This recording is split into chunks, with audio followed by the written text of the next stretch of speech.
vez aquí en Se la rifó. Y bueno, hoy tenemos un invitado que se la está rifando muy, muy cañón y que ha estado pues en el fuego, ¿no? En la batalla directa contra esta pandemia, contra el COVID. Nos da muchísimo gusto poder presentar a Eduardo Corona Rodarte. Él es especialista en medicina interna en el Hospital de Nutrición. Lalo, qué gusto tenerte aquí en Se la rifó.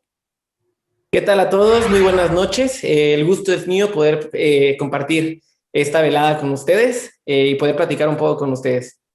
Héctorín, ¿cómo andas? ¿Qué onda, Carla? Muchas gracias. Bienvenidos, amigos, a Se la rifó. Esta vez estamos con un tema que, bueno, se ha vuelto muy popular, ¿no? Desgraciadamente por varias cosas, pero es importante tener a gente que se la está rifando, literal, como aquí el doctor Eduardo, que bienvenido, Eduardo, qué gusto tenerte con nosotros. Y pues vamos a seguir hablando sobre estos temas. ¿Qué te parece, mi estimado Cristian? Bienvenido. Hola, ¿qué tal? Pues también muchísimas gracias por estar aquí ya debutando ahora sí con todo el equipo completo. Muy contento de estar con ustedes. También agradeciéndole a nuestro invitado Lalo, que como dicen bien se la está rifando ahí junto con todo el personal médico, dando la cara a estos héroes sin capa, como les podemos denominar, y que pues están aquí dando lo mejor por nuestro país y que hoy un tema muy interesante que nos van a hablar y pues vamos a darle con todo. Bienvenidos también a quienes nos están escuchando. Gus, ¿cómo andamos? Bien, gracias, Kai, gracias, queridos compañeros. Lalo, un placer tenerte por acá con nosotros. La verdad es que será una charla ahora sí que muy nutritiva, y ya vamos a decir por qué la palabra nutritivo. Justamente es tu especialidad. Y bueno, Car, te regreso el balón para que hagamos el saque inicial. Perfecto. Mira, tuve la oportunidad de tener este libro que se llama Experiencias del Año Cero, que es un libro que uno de los coautores justamente es Eduardo, y nos platica cómo ha vivido esta pandemia.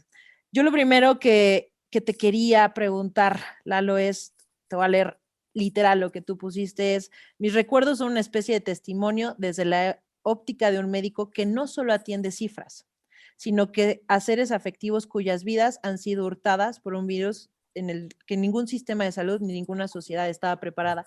¿Cómo recibes tú la pandemia? Hace un año escuchábamos muy lejos que algo estaba pasando en China, que algo estaba pasando en Europa. Lo veíamos tan lejano que quizá no nos preparamos como tenía que ser y resulta que viene y golpea a México con todo. ¿Cómo lo recibes tú? Pues lo recibí como la mayoría de los mexicanos, ¿no? Nosotros teníamos planes, teníamos todo un programa académico que cumplir por todo un año, teníamos diferentes propuestas con los amigos, bodas a las que atender, familiares a los que visitar, especialidades por concluir, y de repente nos vimos en este tipo de época tan desafortunada, en donde nadie estaba preparado, ni siquiera China, Europa menos. Supimos cómo fueron de los primeros afectados y cómo países como Italia, España, Francia tuvieron tantos problemas. Entonces así lo recibimos, con mucha incertidumbre. Los médicos fuimos los primeros que recibimos a este tipo de pacientes, y eso era incertidumbre. No sabíamos, no conocíamos tanto al virus. De hecho, todavía hay mucho que no conocemos y que diario hay noticias nuevas de las que leemos, pero en ese momento no sabíamos, solo sabíamos que la gente se llegaba a morir por un coronavirus. Antes ya existían los coronavirus, pero ocasionaban diarreas leves, nada muy, muy grave en niños y adultos. Entonces, fue temor, fue un poco de miedo. Tuvimos que aislarnos de nuestras casas, irnos a vivir hoteles, a vivir con los compañeros para de esta manera proteger a nuestras familias. En un principio, vestirnos con trajes especiales. Hoy sabemos que, por supuesto, es muy importante el cubrebocas especializado, los lentes de protección, pero sabemos que no es como en ese momento casi vestido como astronauta, 2, 3 trajes encima. No, y conforme vamos conociendo el virus, sabemos hacia dónde va, qué tenemos que hacer y qué no tenemos que hacer. Entonces así lo recibimos, ¿no? Con mucha incertidumbre, viendo cómo muchos mexicanos se iban afectando, familias enteras que terminaban intubadas.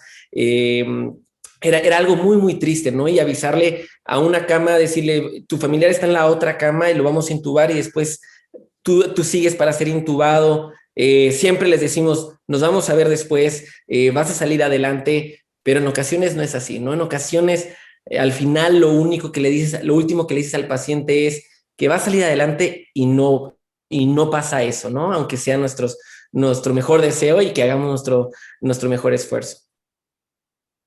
Lalo, ahorita que comentabas esto de que, bueno, los agarró de sorpresa, ¿no? Definitivamente a los primeros que agarró de sorpresa fue al personal médico. Eh, Sobre todo, lo que a mí me gustaría preguntarte es cómo afrontan justamente esto que mencionas, ¿no? De, pues, tener la esperanza de poder sacar adelante a los pacientes, porque evidentemente, pues, tratándose los médicos, la idea es sacar la paciente adelante, pero que ante una situación tan complicada como este coronavirus, que como bien dice, se descubre cada día algo nuevo, ¿cómo lidian ustedes con el no se pudo? Pues es algo muy complejo, ¿no?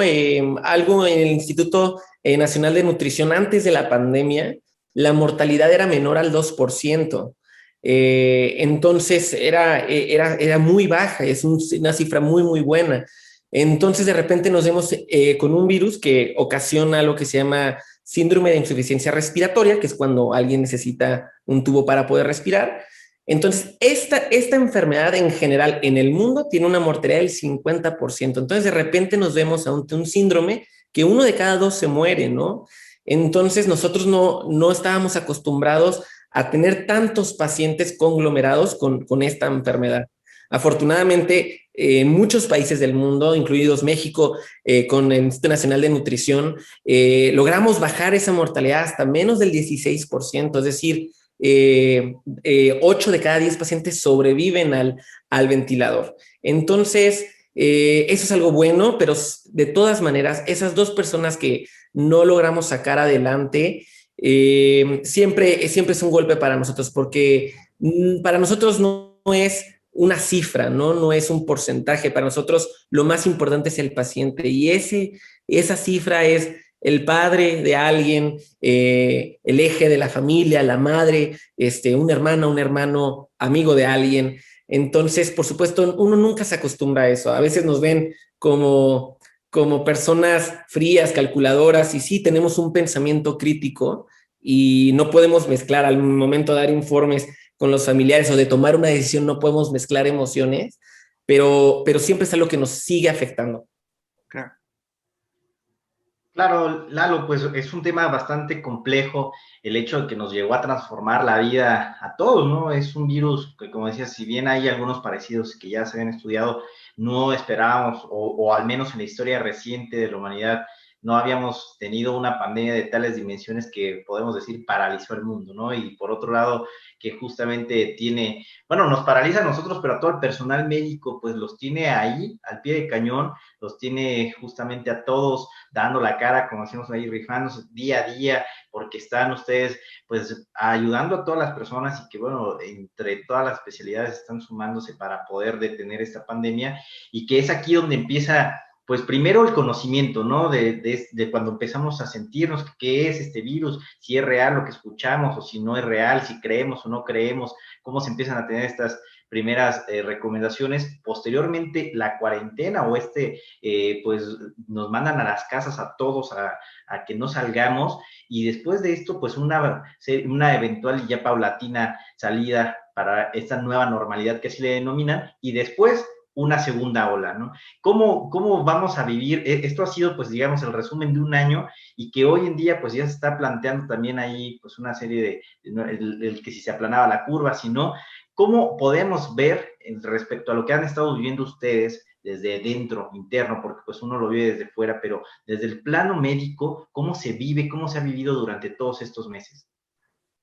Bueno, pues ha sido muy duro porque empezamos a recibir conglomerados de personas que requerían ventiladores, y en un inicio México fue uno de los primeros países de Latinoamérica que se preparó para la pandemia. Dijo, bueno, hay algo que está pasando en China y que después se va a Europa, pues seguramente va a venir a México, ¿no? pero yo creo que nadie podía dimensionar la magnitud de este problema, ¿no? O sea, posteriormente ya cuando llegó a México vimos que rompía récord día con día Italia con muertes, cada día con muertes, ¿no? Entonces, de alguna manera, todos los esfuerzos que se hicieron, pues nos dimos cuenta que todavía hacía mucha falta. Ahí fue cuando el sector privado empezó con la iniciativa del Centro Citibanamex, que pues, sin duda ayudó mucho a los médicos para que no se saturaran también los hospitales que tenían los casos más graves.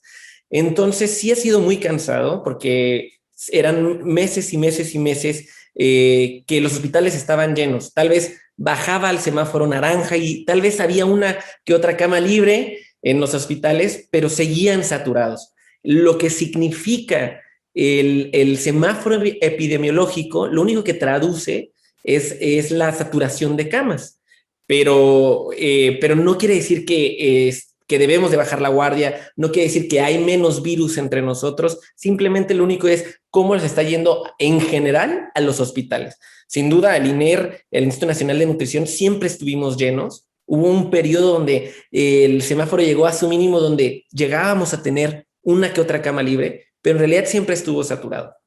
Entonces, para nosotros sí era muy cansado porque, ejemplo, en la terapia intensiva teníamos un paciente intubado por 20 días, por 30 días, lo extubábamos, es algo que nos da muchísimo gusto, sube a piso para continuar su tratamiento y en ese momento, 20 minutos después en lo que se limpia la cama, baja otro paciente igual de grave, ¿no? Entonces, es un ciclo que es muy, muy cansado, es agotador físicamente, emocionalmente. Afortunadamente, los institutos lograron dar seguimiento emocional a los médicos, la gente llevó comida a los hospitales, entre otras cosas que sin duda nos dieron ánimos de poder atender a la gente, que es nuestra misión, ¿no? Es nuestro objetivo.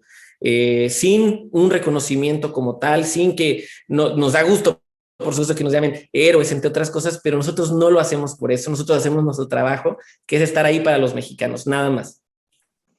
Bien, oye, Lalo, fíjate que Héctor y yo habíamos tenido unas discusiones previas en las semanas pasadas sobre un gran libro que es de Albert Camus, que se llama La Peste. Y fíjate que lo que está sucediendo aquí en el país, en México, es una calca de lo que sucedió con esta novela que hace Albert Camus, porque pues dice, al principio toda la gente andaba asustada, ¿no? Todos se cubrían, teníamos miedo, andábamos sanitizando todo. Pero ¿qué pasa cuando la pandemia, que es algo que no es frecuente, se prolonga en el tiempo? La gente empieza a descuidarse, empezamos a ver que hay rebrotes una y otra vez, que hay inconsistencias en cuanto al liderazgo gubernamental en los mensajes que se le están dando a la gente, y una serie de cuestiones que hacen que la gente no sepa exactamente cuál es su lugar de actuación dentro de la pandemia. Entonces, aquí quería preguntarte, tomando esta reflexión, ¿qué tanto es responsabilidad realmente de la gente y qué tanto es responsabilidad de los liderazgos gubernamentales para poder sortear un evento tan catastrófico, porque lo ha sido, ¿no? Para un pueblo que tiene tantas carencias formativas como esta, mi estimado Lalo? Mira, existen una serie de factores que favorecen la aparición y extensión de pandemias. Simplemente, en poco más de una década hemos tenido 3 pandemias. La pandemia por SARS-CoV-1, la pandemia por influenza y esta pandemia por SARS-CoV-2. Entre estos factores se encuentran la superpoblación, la globalización, la hiperconectividad y las cadenas de suministro limitadas. Hemos creído que con los avances tecnológicos actuales podríamos hacer frente no solo a este reto, sino a todos los retos en salud que se avecinaran.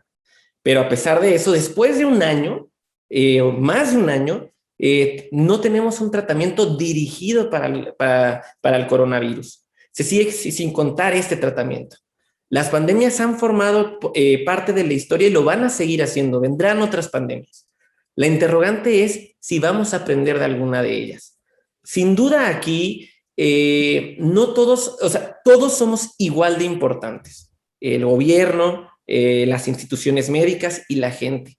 Solo vamos a lograr la contención de la pandemia a través de esfuerzos conjuntos. No solo es labor de los que dirigen al país, no solo es labor de los médicos que en ocasiones no tenemos más con qué atender a la gente. También hay una parte fundamental que es la gente y también que en su momento han seguido las órdenes y que nos han ayudado mucho y que queda mucho por hacer todavía. Oye, Eduardo, yo sí te la voy a preguntar así muy directa. Ha habido muchísimo comentarios, ¿no? Opuestos, ¿no? Muchas ideas, acaso acorde de cómo el gobierno manejó esta pandemia. Te vuelvo a citar y dices que ha quedado manifiesto que la seguridad en la salud forma parte de la seguridad nacional y que no se puede limitar el gasto de la prevención de manejo a enfermedades. Vivimos un gobierno que nos ha cortado presupuestos, un gobierno que quizá a criterio de algunos, me incluyo, no le tomó la importancia que merecía y que mandó muchos mensajes equívocos y algunos que no eran congruentes, ¿no? ¿Qué es tu opinión hacia el gobierno en cómo manejó esto? Así, tal cual te lo pregunto. Mira, se han establecido estrategias, el Instituto Nacional de Nutrición a través de estrategias se comunica con el gobierno y todos los demás hospitales para saber cómo estamos. De hecho, nosotros somos los que damos la información al gobierno, para que ellos tomen las medidas epidemiológicas. Sin duda, parece que el único país que lo ha hecho excelente ha sido Nueva Zelanda, ¿no? Y eso es por sus características geográficas y económicas. Sin duda, hemos aprendido mucho. Han habido cosas que podemos hacer mejor, tanto en lo local como en lo nacional y global, y que vamos a seguir aprendiendo. Algo muy importante es que nos enfrentamos a una enfermedad totalmente desconocida. Si en un principio dijimos que iba a haber un pico, es porque precisamente pensábamos que iba a ser un comportamiento similar a influenza y que tal vez en 12 meses, en temporada de invierno, íbamos a tener la misma. Estábamos y seguimos estando ante un virus que es un poquito impredecible, enigmático y que todavía no podemos tratar. Para la enfermedad de influenza, hace una década ya teníamos tratamiento, que era el Tamiflu y el Soltamivir. Ya tenemos un tratamiento dirigido para la influenza y no tuvo la misma magnitud. Entonces, te puedo mencionar que sí, el gobierno de México fue el primero en Latinoamérica que formó un comité. Creo que es una situación muy complicada ante las condiciones del país en las que tenemos económicas, la sobresaturación de la gente, algunas personas que no pueden estar en casa. Entonces es una serie de cosas que hacen que seguramente expliquen el tipo de resultados que hemos tenido. Por otra parte, muchos hospitales han dado excelentes resultados y la gente también ha tenido muy buena respuesta ante las medidas que el gobierno ha impartido. Solamente voy a hacer un comentario y le cedo la palabra a Héctor, que ahorita la pidió. Ustedes mandaban la información, dime que ustedes no dijeron que nos teníamos que abrazar cuando lo dijo el presidente. Y la segunda que te quiero preguntar es, dime que ustedes sí dijeron que el cubrebocas era importante. Héctor, te cedo para terminar las preguntas y que nos conteste Lalo. Bueno, conteste Lalo primero, sí. Ok. Mira, yo creo que hay que tomar en cuenta que estos comentarios se hicieron en tiempos muy distintos, ¿no? Por ejemplo, en el momento en que a las autoridades no recomendaban con firmeza utilizar el cubrebocas, en ese momento no había una evidencia suficiente. La evidencia vino después. Al principio vinieron las recomendaciones por China, que dijeron, hicimos esto y parece que funcionó. Posteriormente, meses después, salieron artículos médicos, etcétera, que decían, ¿sabes qué? Funciona un cubrebocas de tela, quirúrgico, N95, etcétera. Es más, hoy en día en Europa se recomienda usar doble cubrebocas. Entonces sí creo que debemos ser cautelosos al momento de identificar esos comentarios que se hicieron en otro momento y que hoy conocemos cuáles son los mecanismos de transmisión, que sin duda no es recomendable hacer un contacto y estar a menos de 2 metros, 1.5 metros de alguien, para empezar, usar un cubrebocas, y no salir de casa, ¿no? Hacer el lavado también frecuente de manos. Eso ahora lo sabemos y creo que ahora no lo podemos negar. Oye, Lalo, mira, también yo te quiero hacer una pregunta muy, muy certera, ¿no? Porque, como bien decían, no se trata solamente de un problema de gobierno, no se trata solamente de que si el gobierno dijo o no, sino que hablamos de una estructura social, hablamos de incluso una cultura que se ha visto reflejada en distintos sectores de la población, donde, pues lastimosamente, muy tristemente, los sectores más populares son los más afectados, ¿no? En este caso hablamos de Iztapalapa, de Magdalena Contreras, ¿cómo se llama? Ecatepec, todas estas zonas que son un gran concentrado de población. Pero ¿cómo ven ustedes que estamos en pleno siglo XXI, en una época en la que la tecnología la tenemos pues avanzada, ¿no? Tenemos un conocimiento que bien dices, este virus fue totalmente nuevo, pero tenemos los recursos que no hubiéramos tenido hace 100 años, y que todavía haya gente que ponga en duda la cuestión médica, ¿no? Con esta famosa frase que se hizo muy popular el año pasado, de que en el hospital me lo mataron. Sí, mira, eso es algo que desafortunadamente lo vemos con frecuencia, y es porque tenemos una sobreinformación.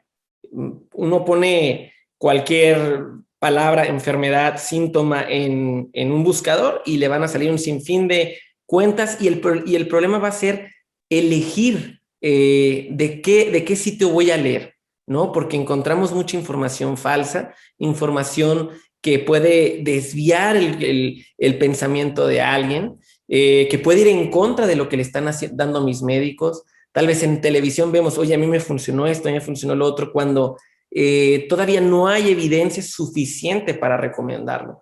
Entonces sí es un problema, y sí es muy importante que las personas entreguen su confianza en las personas que saben manejar esta situación, ¿no? Platicarlo, ¿no? Siempre platicar con los pacientes, siempre disminuye la cantidad de problemas, decirles qué debemos hacer, con quién debemos buscar, se vale una segunda opinión, etcétera, ¿no? Pero siempre hacerlo de una manera respetuosa, y sobre todo saber de dónde voy a leer, ¿no? Y buscar fuentes de información más fidedignas. Eduardo, estás tocando puntos muy interesantes porque justo el tema de la saturación de información fue uno de los temas que dominaron también la agenda, pues así decir, mediática el año pasado respecto a las fake news, de cómo confirmar, validar la información, entre muchas cosas, ¿no? Recordemos un caso, pues triste y al mismo tiempo, pues hasta chistoso que sucedió en México cuando se viralizó esta historia de lo del líquido de las rodillas, ¿no? Que el de la derecha valía más, y bueno, un sinfín de historias que pues forman parte, yo creo que hasta del folclore mexicano, ¿no? Pero lo que sí me parece que todavía es más, pues hay muchas encuestas que preguntan, ¿no? La gente qué tanto cree en el coronavirus en este momento, y que aún hay muchas personas que siguen sin creer, ¿no? Ya afortunadamente, pues son, yo creo que en números muy, muy bajos, casi nulos, pero todavía hay personas que no creen en que existe coronavirus. Y por otro lado, Como Pati las Navidad. personas que ya tampoco creen en la vacuna, que en ese momento, pues digamos, estamos, no sé, me gustaría también, primero, o sea, ¿qué podemos hacer respecto a este comportamiento social? Como tú lo dices, como formamos parte de la sociedad también para poder combatir esta pandemia, pero por otro lado también, pues estamos en un momento en donde ahorita está la vacuna, que otra gran población no cree, y por otro lado, pues empezamos a escuchar también esto de una tercera ola de contagios. ¿Cómo la gente se va a volver loca si les decimos que va a haber una tercera ola, si ya está la vacuna, pero no hemos pasado en México la primera ola porque la segunda nos alcanzó? Entonces, ya viene la tercera. ¿Hasta cuándo vamos o cómo podemos empezar a combatir esto por lo mismo del gran flujo de información? Mira, te voy a explicar el grado de la desinformación de México. Ya tenemos más de un año con la pandemia, y es momento en el que no podemos ir al súper y que nos tomen la temperatura con un termómetro de infrarrojos en la cabeza. Y es porque hay una falsa creencia que te matan neuronas, que no sé qué, cosas que si uno lee cómo funciona un termómetro de infrarrojos, que en realidad el termómetro de infrarrojos no dispara, en realidad capta una energía que el mismo cuerpo está emanando, ¿no? Entonces, ese es el grado de información de ir, para empezar. En algunos reportes, el 43% de la gente con COVID hace fiebre. Esto quiere decir que puede ser que más de la mitad no hagan fiebre. Entonces, yo voy al súper y me toman la temperatura en la mano, pues si tenía fiebre, pues no me la van a detectar, ¿no? Porque el termómetro de infrarrojos nunca se hizo para que me tomaran la temperatura en las manos son frías. O a poco con un termómetro de mercurio te dicen, aprieta el termómetro. No, te lo ponen o en la boca o en la axila o en los bebés, bueno, en otra partecita, ¿no? Entonces, así funciona y a un año no se puede tomar, ¿no? Entonces es algo grave y que se tiene que explicar y bueno, muy complicado. Uno pone la cabeza y dice, máteme ese amor que quiero olvidar. Exacto. Exactamente, como esta Que te tome la temperatura de pasada el mal pensamiento. Y en segunda, conforme a la vacuna, las vacunas han sido tan buenas, han sido uno de los mejores inventos de la historia, que han hecho que nuestra generaciones, la de mi madre, no conozcamos algunas enfermedades, por ejemplo, viruela. Entonces, han sido tan buenas las vacunas que la efectividad de la vacuna ha hecho que crearan estos grupos antivacunas, porque dicen, no, pues yo nunca lo he visto, yo nunca he visto un niño que se esté muriendo por sarampión, yo nunca he visto a alguien que se esté muriendo por viruela, y la misma efectividad, la gran efectividad que han hecho, lo que han salvado las vacunas han producido al grupo antivacunas, ¿no? Cuando las vacunas han demostrado en miles de estudios que son seguras. Lo primero que se demuestra con una vacuna son dos cosas, que sea segura y que sea efectiva. Entonces, es lo mismo con la nueva vacuna para coronavirus. Se demostró ya que es segura, que tienen efectos adversos graves en el 1 o 2% de la gente, depende de la vacuna, pero todas son muy seguras. Eso, y además son sumamente efectivas, tienen una efectividad entre el 95% más o menos. Entonces, y además protegen prácticamente a todos contra muerte y contra hospitalización. Es decir, si te enfermas, que no te vayan a hospitalizar o que no te vayas a morir. Por ejemplo, la vacuna de influenza tiene una efectividad del 60%, más o menos. Esto no es necesariamente algo malo. Significa que en un porcentaje no van a presentar síntomas de la enfermedad y que en otro porcentaje los va a defender para que no se vayan a morir. Algunas vacunas no protegen para que no te dé la enfermedad, sino para que si te da, no te vayas a morir. Y eso es algo impresionante y es sumamente ventajoso. Entonces, sí es muy importante que la gente sepa que las vacunas han cambiado la historia de la humanidad, han hecho que desaparecieran enfermedades. Hoy solamente conocemos gente que tiene secuelas de polio. No conocemos el polio.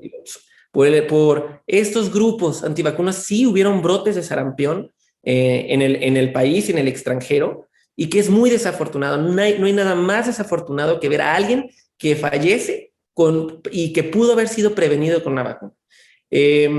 Y bueno, y tercero, decir a la gente que es muy importante que se vacunen y que no vamos a llegar a una normalidad hasta que tengamos alrededor del 80% de los mexicanos vacunados. ¿Por qué el 80%? Porque ahí se genera lo que se llama inmunidad en rebaño, inmunidad colectiva, y ese 20% que se queda sin vacunar es protegido por el resto de la gente. Entonces, ahí van algunas personas que con otras vacunas, por ejemplo, no se pueden vacunar, es protegido con las otras personas. Y por eso, por mucho tiempo, la gente que no se vacunaba no le pasaba nada porque habían suficientes personas que los protegían. Pero mientras van surgiendo más personas que no se vacunan, van perdiendo esta protección. Fíjate, Lalo, que ahorita comentas una cosa súper, súper importante. De hecho, bajé un libro que tengo ahí que se llama El Manifiesto del Checklist, ¿no? Y lo hace el doctor Atul Gawande. Y entonces habla aquí de cuál fue uno de los principales motivos de éxito del caso de la vacunación de la poliomielitis, ¿no? Y lo resume en una cosa muy concreta. Haz un buen checklist, haz un buen procedimiento que sea fácil, que sea entendible y que no sea engorroso de replicar, pero que sea muy preciso. Temperatura, desinfección, el protocolo a lo mejor en este caso del cubrebocas. Hay pasos cruciales que si no se siguen en la receta, todo el sistema puede llegar a fallar. No está la temperatura correcta, pues se echan a perder las vacunas, ¿no? Entonces, creo que aquí, en el caso específico de México, se está tomando una aventura, porque el sistema de vacunación, yo lo que entiendo, no me tocó ahora sí que vivirlo porque no estaba viviendo en México, pero yo lo que pude ver en el caso de esta, del swine flu, ¿no? La fiebre esta que también le llamaron porcina o la fiebre mexicana, es que el sistema de salud en aquel momento tomó decisiones muy, muy específicas y de alguna manera pudo combatirlo bien. El hecho de que se esté llevando a cabo la vacunación con este método, no estoy tan seguro todavía de cómo vayan a ser los resultados de llevarlo de la forma en que se está llevando. Y quiero llegar a una cosa que me sorprende todavía, Lalo, porque cuando empezó esta situación, yo me acuerdo que empezaba a hacer pues también cosas de capacitación para la empresa en la que yo trabajo.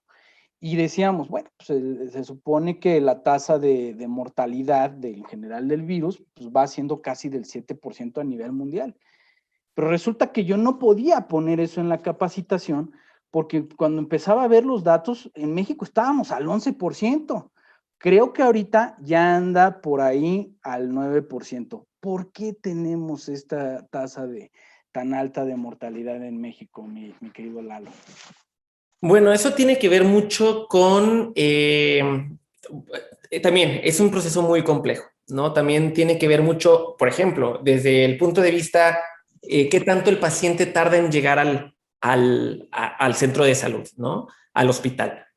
A mí me tocó gente de 40 años, gente de 39 años que llegaba muerta al hospital, ¿no? Entonces, en ese momento es algo muy crucial, ¿no? Decirle al paciente, tienes que tomarte tu oximetría y cuando esté por debajo del 92%, ven al hospital para que te valoremos, ¿no? Y podemos estar manejando mientras estés cerca del hospital, porque si vives lejos, si tenemos una cama disponible, bueno, te vigilamos dentro del hospital. Entonces, tiene que ver uno con los accesos de salud.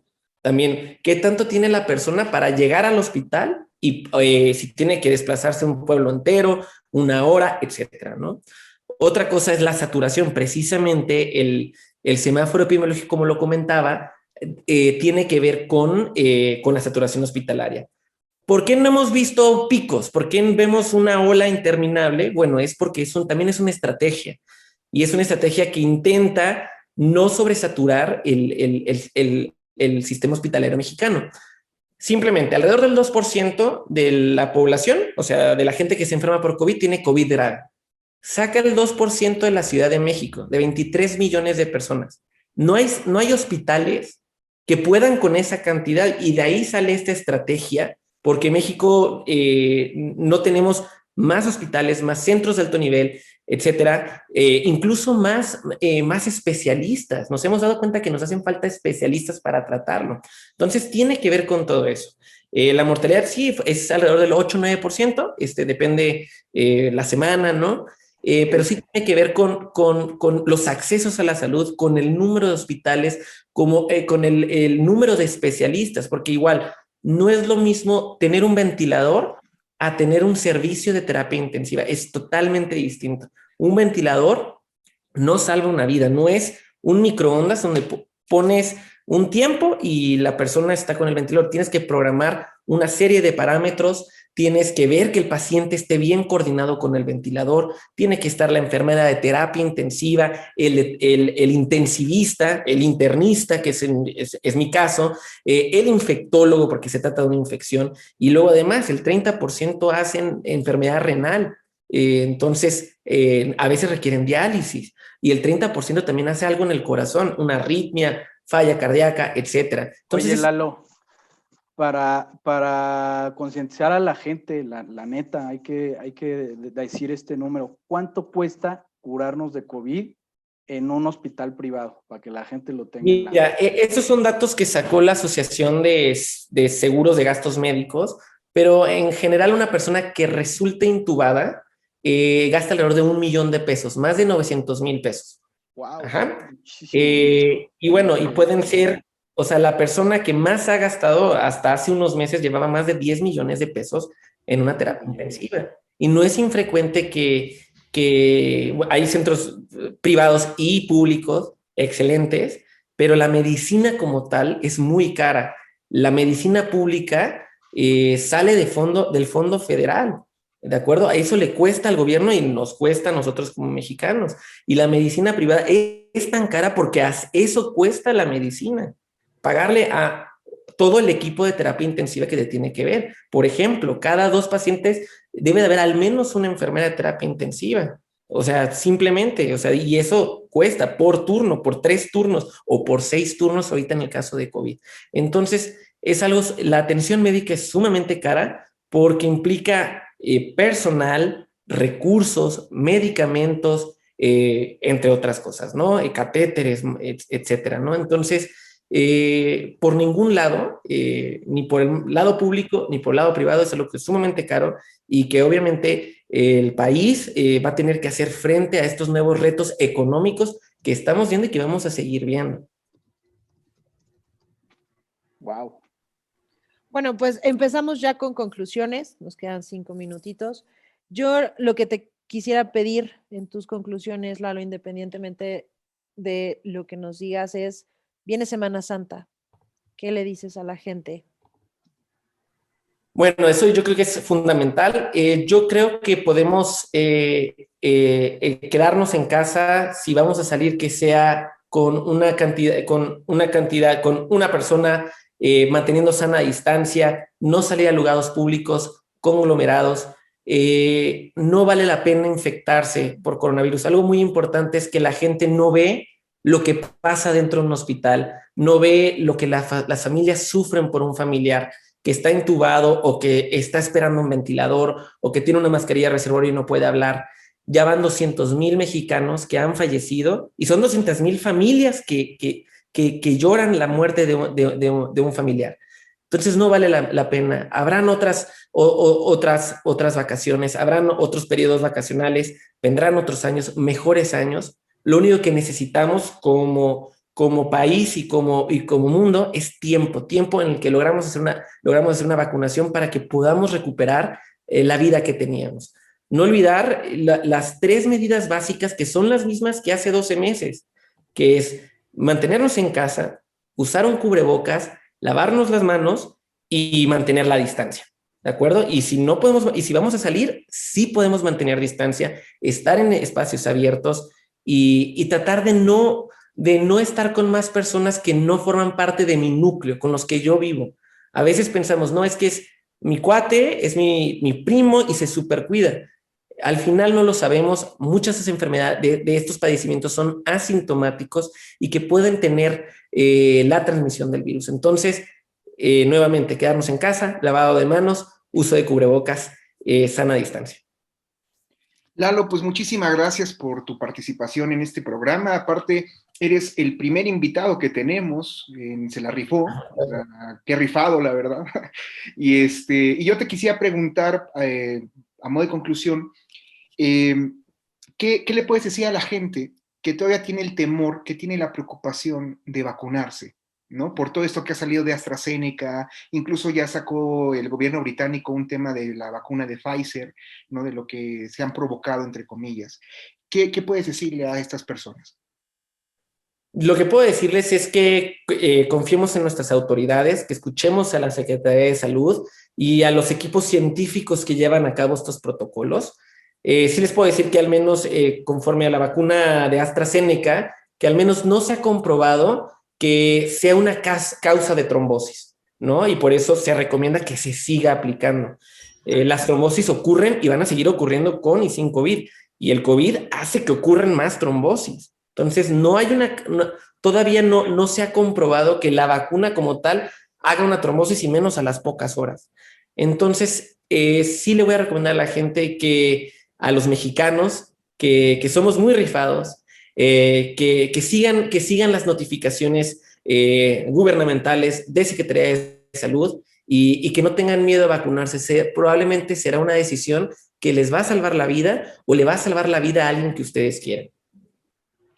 Estimado Lalo, pues igual agradecerte que estés con nosotros y de verdad reconocerte a ti, a todos tus compañeros que están ahí, todo el esfuerzo que hacen por tenernos aquí cuidados a todas las personas que están llegando, sobre todo pues a los hospitales.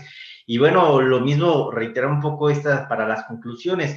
¿Qué ves más cercano tú, como desde la perspectiva que tienes, que afrontemos esta llamada tercera ola que se presente, o pues que afortunadamente tengamos esta madurez, digamos, para poderla combatir y consumado las vacunas, podamos empezar a regresar? Y a lo mejor la resumiría de otra manera. ¿Cuál sería tu perspectiva de aquí a mediano plazo? Aprender a vivir de aquí a tiempo indefinido usando cubrebocas y la sana distancia, o buscar la manera de poder hacerle frente a esta pandemia y poder regresar a esos tiempos donde uno se podía abrazar, saludar sin ningún problema? Bueno, los tiempos de normalidad van a regresar, ¿no? Te digo, esta historia, esta pandemia no es nueva en la humanidad, han habido varias. Y en su momento con influenza española, y la gente se volvió a abrazar y nos vamos a volver a abrazar, ¿no? Entonces hay que tener paciencia, hay que confiar en la gente que tiene más poder, la gente que requiere el reconocimiento son los mexicanos, no somos el grupo médico. Los que pueden evitar el contagio es la población. Entonces es algo que debemos de saber. Ustedes pueden salvar las vidas. Nosotros ya atendemos enfermos y hacemos hasta nuestro último esfuerzo. Pero ustedes, los mexicanos, y que nos han echado tanto la mano, son los que más pueden hacer y con los que más impacto pueden tener sus medidas. Entonces, esto puede salvarles a ustedes. Si ustedes son jóvenes, puede salvar a su madre, su padre, a sus abuelos. Solo es cuestión de meses. Simplemente ya tenemos la vacuna, lo que no tenemos es la vacunación de la población. Y esto en cualquier país del mundo toma tiempo. Incluso en Estados Unidos, que vacunan a 1 millón de personas diarias, siguen teniendo un problema por coronavirus. Y entonces va a tardar tiempo, y va a tardar tiempo en México. Lo que tenemos que hacer es mantener la confianza, seguir con las instrucciones, no desesperarse, y de esa manera vamos a poder tener no una Semana Santa, sino muchas más, y vivirlas como nosotros queramos, pero en los años que siguen. Ok. Oye, Lalo, yo ya para concluir, nada más necesito que me vayas, por favor, diciendo sí o no a lo que te voy a preguntar. Distancia de 1 metro. ¿Sí funciona o no funciona? Mira, eso es muy importante. La distancia es porque si yo al hablar salen partículas de saliva, ¿no? Una disculpa, bueno, ahorita no llega. Pero eso tal, si yo estornudo, si yo toso, estas partículas no viajan más de 1,5 metros, 2 metros. Es un virus. Entonces, es un mecanismo. Por eso, si yo mantengo esta distancia, aunque el de al lado tosa, no me van a llegar esas partículas, porque no está formando aerosoles, que son estas partículas que pueden permanecer en el aire. Entonces, con esos 2 metros, yo puedo estar un poquito a salvo. Y para esas circunstancias en las que no puedo mantener esta distancia, ahí es cuando el cubrebocas también nos va a ayudar. Va, ahí te van de refilón las demás, ya nada más así. A ver, cubrebocas, ¿sí o no? Sí. Ok.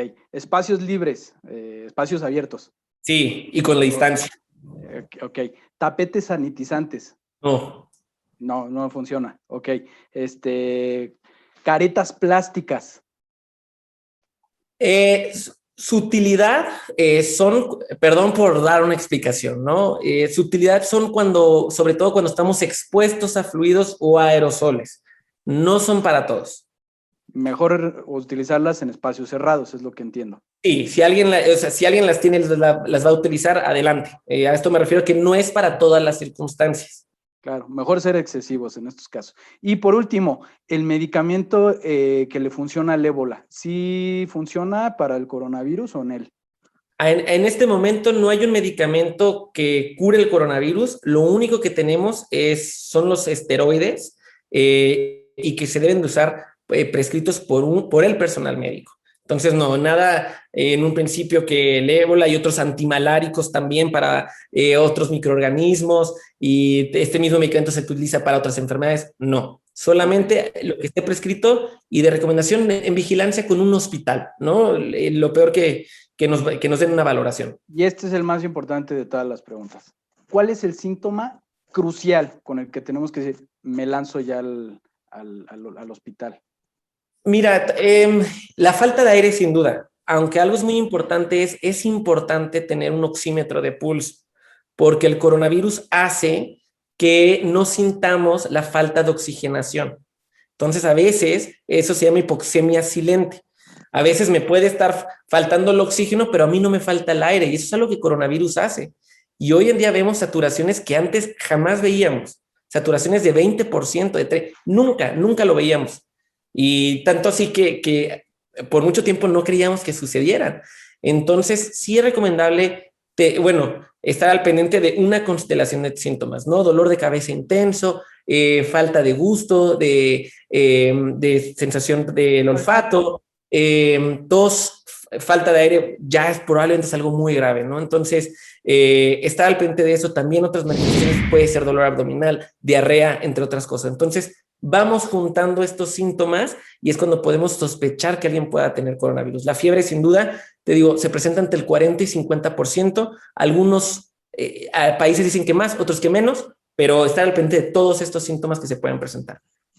Excelente, Eduardo, muchas gracias. Ya por último, libro, Experiencia del Año Cero, ¿dónde lo conseguimos?